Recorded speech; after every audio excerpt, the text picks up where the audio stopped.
ඔන්න ඉතින් මමද ඔයාලට ලස්සනම ලස්සන කතන්දරයක් කියන්නයි යන්නේ.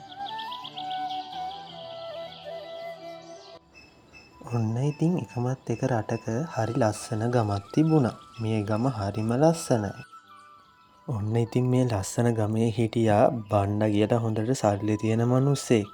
මේ මිනිස්සයාට කොච්චර සල්ලි තියෙනවද කිව්වොත් අහලගම් 7කවත් හිටියේ නෑ මෙච්චර සල්ලි තියෙන මිනිස්සෙක්. හැබැයි මේ මිනිස්සයාට කොච්චර සල්ලි තිබුණත් වැඩක් නෑ.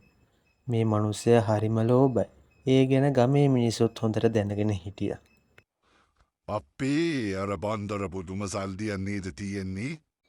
කොච්චර සල්ලි තිබ්බත් වැඩක් නෑ. මිනිහා හරි ලෝභය. හරියට අඳින්නේ පළඳින්නේ නෑ, කණ්ඩායම් බොන්නේ නෑ. ඔන්න ඉතින් දවසක බණ්ඩා ගෙදරට වෙලා ඉඳගෙන ඉන්නකොට එයාගේ නෝනා ඇවිල්ලා බණ්ඩාට කතා කරලා මෙන්න මෙහෙම දෙයක් කිව්වා.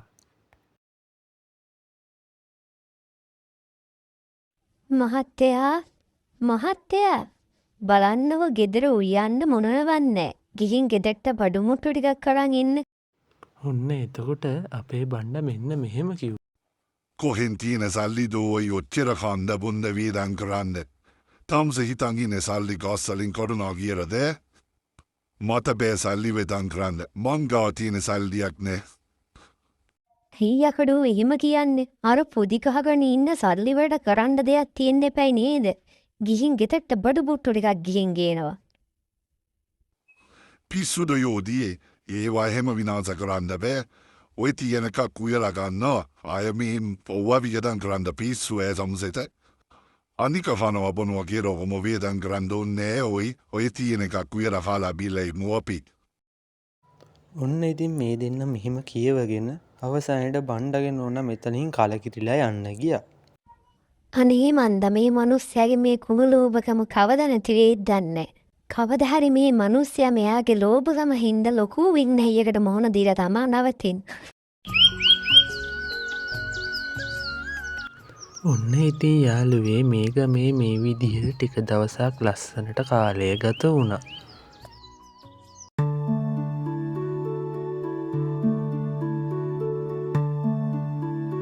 ඔන්න ඉතින් එක දවසක් මේ ගමට හරිම කපටි මිනිස්සයෝ දෙන්නෙක් ආවා.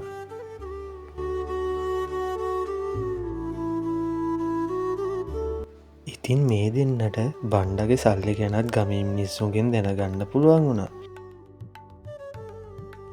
ඔන්න ඉතින් අපි දෙන්නට ගොඩ යන්න සුපිරි අවස්ථාවක් ඇවිල්ලා තියෙන්නේ. මේ ගමේ ඉන්නවලු බණ්ඩා කියලා හොඳට සල්ලි තියෙන මිනිස්සෙක්.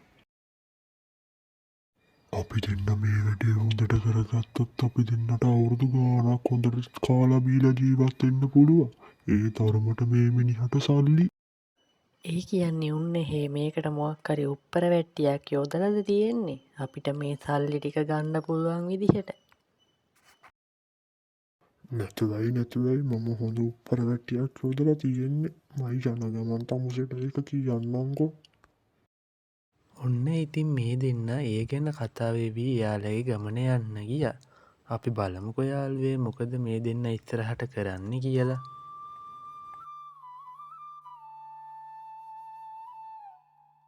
ඔන්න ඉතින් මේ ගමේ තවත් දවස් 2-3ක් ලස්සනට ගත වුණා.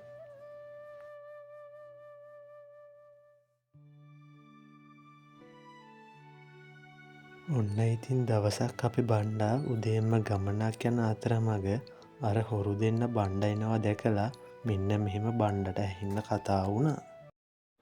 මන්න ඔහෙට කියන්නමයි හිටියේ. මටම හාරුම පුදුම ගහක් හම්බුණානේ.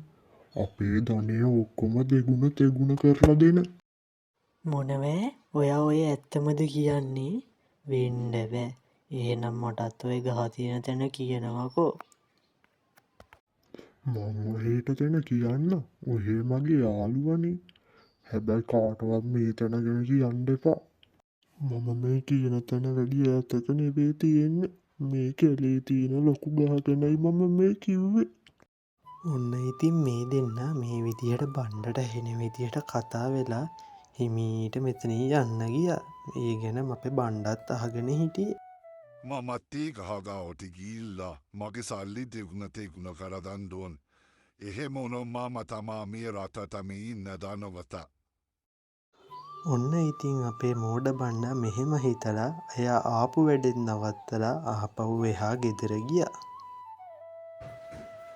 ඔන්න ඉතින් බණ්ඩා හවස් වෙනකන් ගෙදරට වෙලා ඉඳලා හවසම මේ ගමන යන්න පිටත් වුණා. බණ්ඩා ඉතින් එයාගේ අතේ මිටේ තිබ්බ ඔක්කොම සල්ලි එක බෑග් එකකට දාගෙන කැලේ මැදට යන්න පිටත් වුණා. කොහොම හරි ටිකක් දුර ගමනකට පස්සේ බණ්ඩා අර ලොකු ගහ ගාවට ආවා. Hambi meti niara lufugaha. Ape ambi ya padura. Ikmanata me feti yara metani andone. ඔන්න ඉතින් බණ්ඩා එයා ගෙනාපු ලොකු සල්ලි බෑග් එකත් ගහ මුලින් තියලා ඉක්මනට යන්න පිටත් වුණා. ඔන්න ඉතින් අර අපේ බණ්ඩා එතන යනවත් එක්කම අර හොරු දෙන්නත් ගහ මුලට ආවා. බුදු අප්පොච්චියේ මේ මිනිහට තියෙන සල්ලි කන්දරාව. මේ මිනිහගේ තියෙන තණ්හාවත් ඒ වගේම තමයි. කියලා වැඩක් නෑ. හැබැයි ඉතින් මේ මිනිහට කොච්චර සල්පි තිබ්බත් වැඩක් නෑ. මේ මිනිහගේ මෝඩකමයි තණ්හාවයි උතුරලා බේරලා ගිහිල්ලා තියෙන්නේ. ඔන්න ඉතින් මේ කපටි මිනිස්සුયો දෙන්න මෙහෙම කතා වෙවි සල්ලි මල්ලත් අරගෙන දුර ඈත ගමකට යන්න පිටත් වෙලා ගියා. ඔන්න ඉතින් ඊට පහුවෙනිදා උදේම බණ්ඩා නැගිටලා ආපහු මේ ගහ ගාවට එන්න පිටත් වුණා. Hambi adana mage salli tika diguna teguna vela eti. Manete gishin balandoni. Monava koya koma metna tira gipu salli tika. Ebata mokadoni. Ani deijane koma ge salli tika. De mammoka de karanne. ඔන්න ඉතින් බණ්ඩා හවස් වෙනකම් මේ සල්ලි හොයලා බැරිම තැන ආපහු දුකින් ගෙදර යන්න පිටත් වුණා.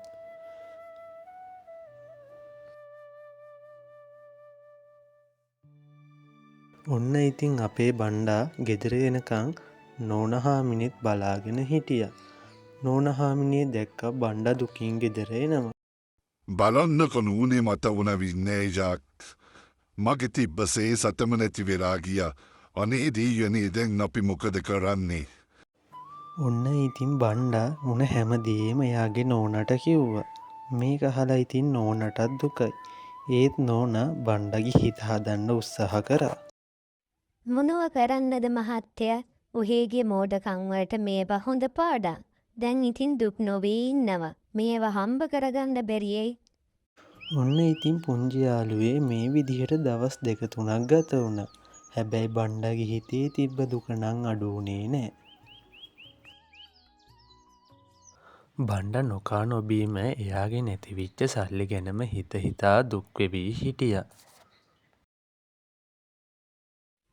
මහත්තයා මේ කෑම ටික කාලා ඉන්නකෝ. ඔයා දැන් දවස් 2-3කින් හරි හැමන් කෑමක් බීමක් ගත්තේ නෑනේ.